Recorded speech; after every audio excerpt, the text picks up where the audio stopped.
to get it repaired. Now those of you can see a couple of fairly slow vehicles coming on. The first vehicle is something called a Terex.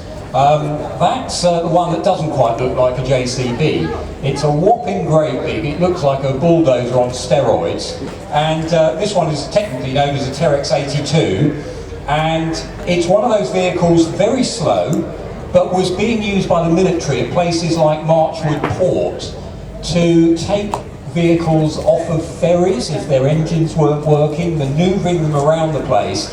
And this particular Terex was actually being used up on the camp by what used to be called the Base Repair Organisation. They're the people, it's now Babcock, to repair the Army's tanks, and they used it to actually manoeuvre vehicles around inside the factory. Once it had come to end of its working life there, it was handed over to the Tank Museum, and we find it really useful for manoeuvring vehicles into tight spots. So, big, powerful looking thing. The vehicle on the other side of it is just what the Army call a J-cab. It's basically a militarised JCB, and it can manoeuvre pallets, it's four-wheel drive, it can fit it, it's air portable for the military. Now some of those went out to Afghanistan and Iraq, and when they do go out into combat situations, they quite often have, like so many armoured vehicles nowadays, extra armour plate or some form of protection added onto the vehicle. Now, they were the very slow ones, so we've kept them on the grass in the distance. They'd still be trundling around now if we, because their speeds are pretty slow. But the next vehicle that's coming on is a vehicle called 434. Now, it looks like the 432, the armoured personnel carrier that the British Army has put into service back in the 60s. It's basically the same vehicle, but instead of a troop compartment on the back, they fitted a high-ab crane.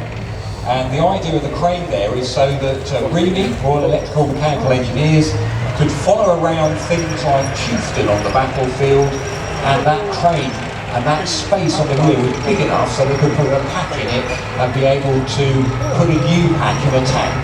So it's basically, it's a lightweight version of a recovery and a repair vehicle. So 434, that was called, it's part of a family of vehicles that were based on that same chassis. 434 had a crew of 4, and if they were really brave, they even had an amphibious capability. The big truck, the first big truck that came on, that's something called a Foden recovery vehicle. And the Army, in the old days, back in 1945, they started making recovery vehicles in the early 1950s. They actually used some of the Mark I.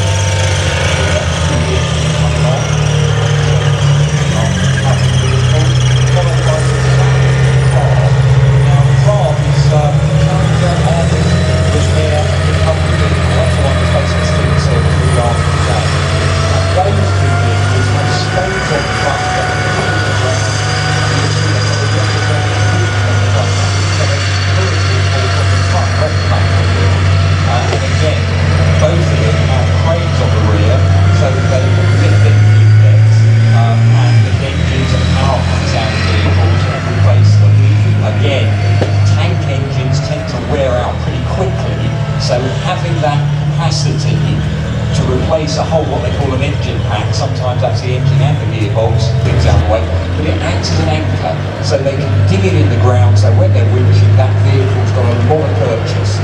It's really solid on the ground when they're using that winch.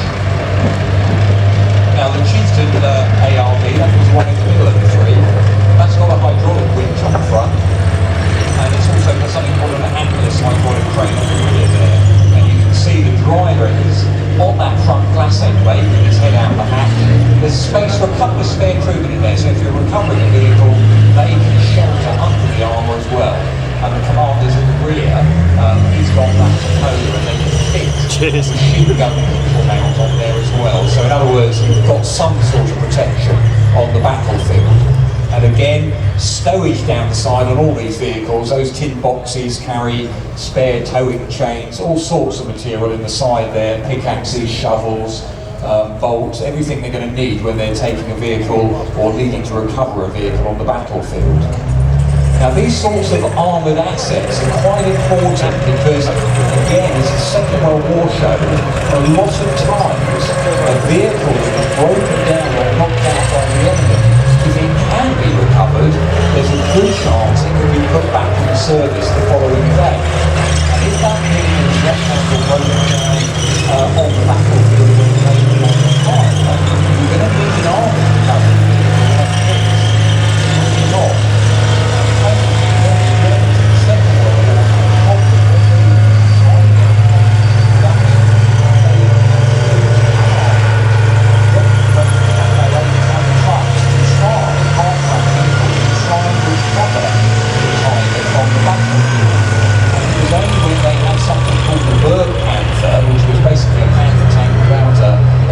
With a winch on it, that meant they could recover the tank under some form of armour protection.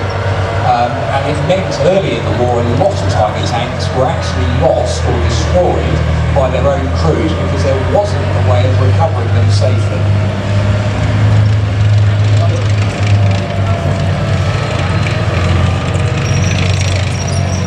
Now the craft as well, you can see a very good looking vehicle.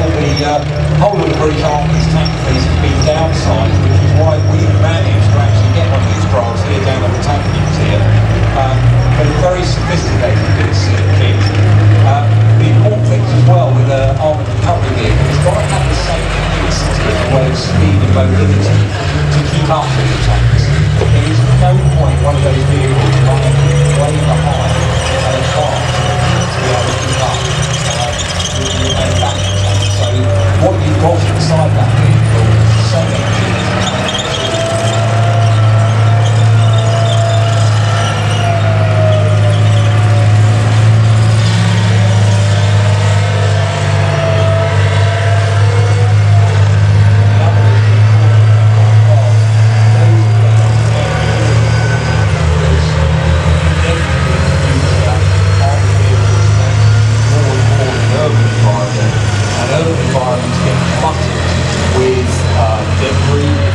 Collapsed buildings, street furniture, all sorts of things that are going to have to be removed.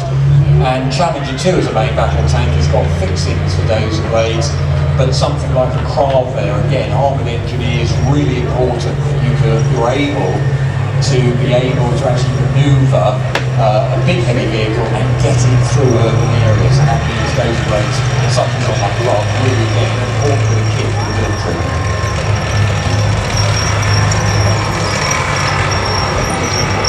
Now, as they take those vehicles off, that's a small selection of some of the recovery vehicles that